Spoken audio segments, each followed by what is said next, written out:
The other big story we're covering this hour, after months of Republican infighting, House lawmakers have passed foreign aid funding for Ukraine, Israel, and Taiwan. NBC News Capitol Hill correspondent Ryan Nobles has the very latest. What once seemed improbable. On this vote, the ayes are 311 and the nays are 112. The bill is passed. Has become inevitable.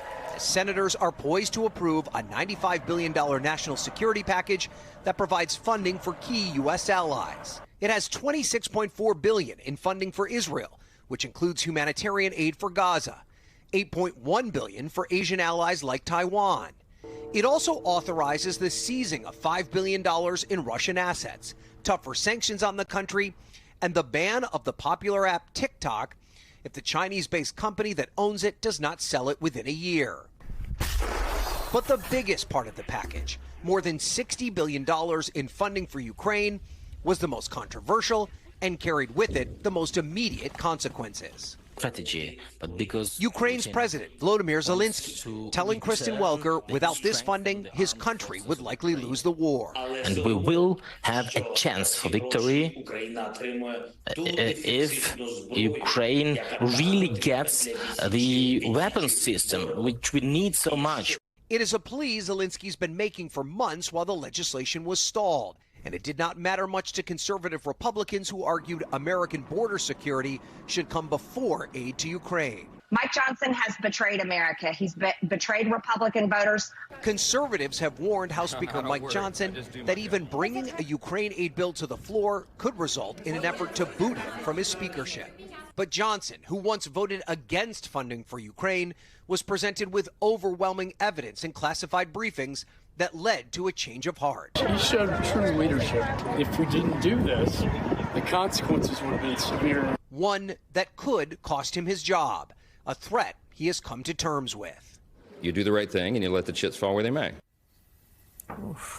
That's the right answer. NBC's Ryan Nobles reporting there. And just one quick correction. Marjorie Taylor Greene had said that he betrayed conservative voters. By conservative voters, she means conservative voters in Moscow, conservative voters who support Vladimir Putin, conservative voters who hate freedom in Ukraine, who hate freedom across the West, who hate freedom in places that Americans guaranteed freedom since 1945.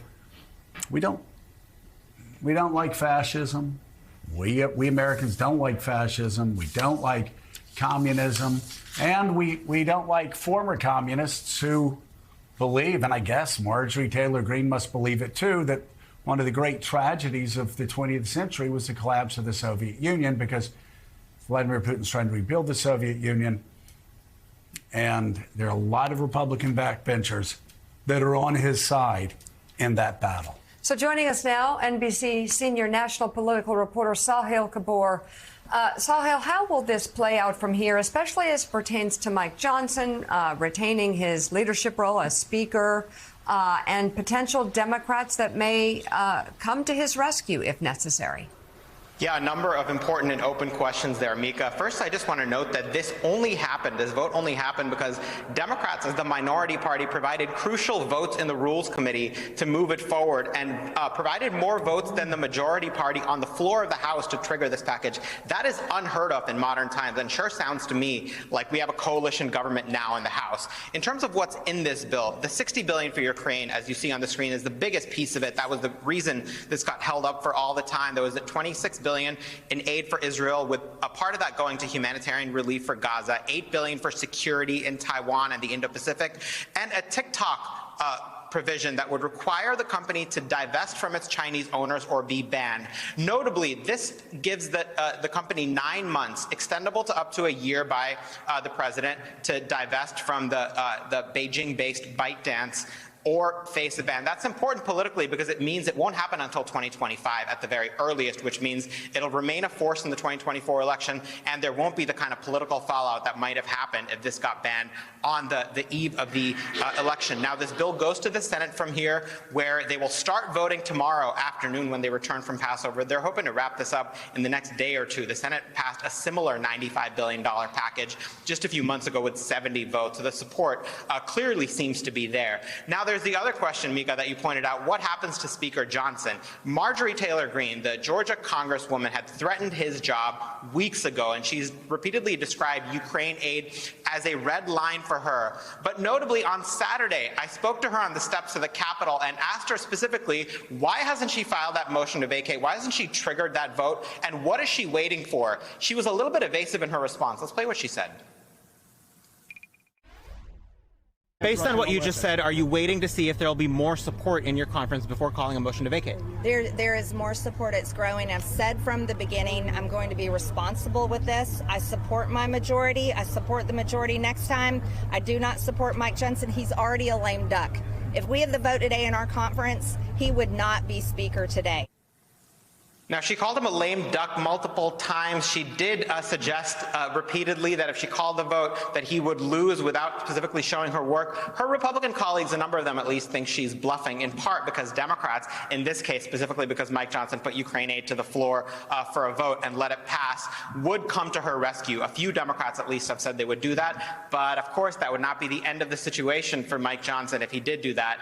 A lot of conservatives would be pretty mad if he were staying in that job only because Democrats were allowing him to. Guys. All right, NBC, Sahil Kapoor, thank you so much. And joining us now, editor at the nonpartisan group Protect Democracy, Amanda Carpenter. Good to have you on board.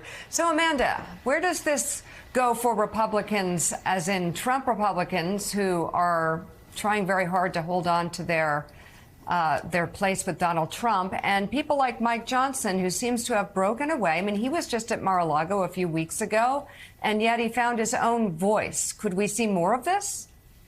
Well, I mean, we're going to have to see how this plays out, but there's certainly something in Congress between Donald Trump's, apparent appeasement of Russia and Mike Johnson passing this aid bill. And so what I think should be done, not even for the politics of it, Mika, just because it would be a good thing to see a president do. We talk a lot about in 2024, what wedge issues can there be? Like, let's play up these moments of unity. Why shouldn't Joe Biden go give a major foreign policy speech to, I'm just picturing, it gives me chills just thinking about it, an audience of Ukrainian Americans and Russians, right? Maybe in Pennsylvania or Ohio, if you want to go that route, talking about what this aid will do, not only to protect democracy in Ukraine, but to help America here at home. Because I think some of the thing that gets lost and why Donald Trump is so effective in making this message to a minority of Republicans about why we shouldn't have this aid is because they can't see what good it does here at home. But if we could look at our fellow Americans who have experience, have family members in this country, I think that would just be a necessary moment so we can talk about the meaning of an American exceptionalism and why we need to be a light for the world and to help other democracies and to stand with them in these fights. I would love to see it. Hey everyone, MSNBC has a new and improved app. You'll get real-time alerts and analysis, live blogs, in-depth essays, video highlights, and the best 2024 election coverage. Download the new MSNBC app. Here's how to do it. You tap on the App Store on your phone. You hit search on the bottom right corner. You type in MSNBC. You click on the MSNBC app. You click on Get or the cloud icon and enjoy it.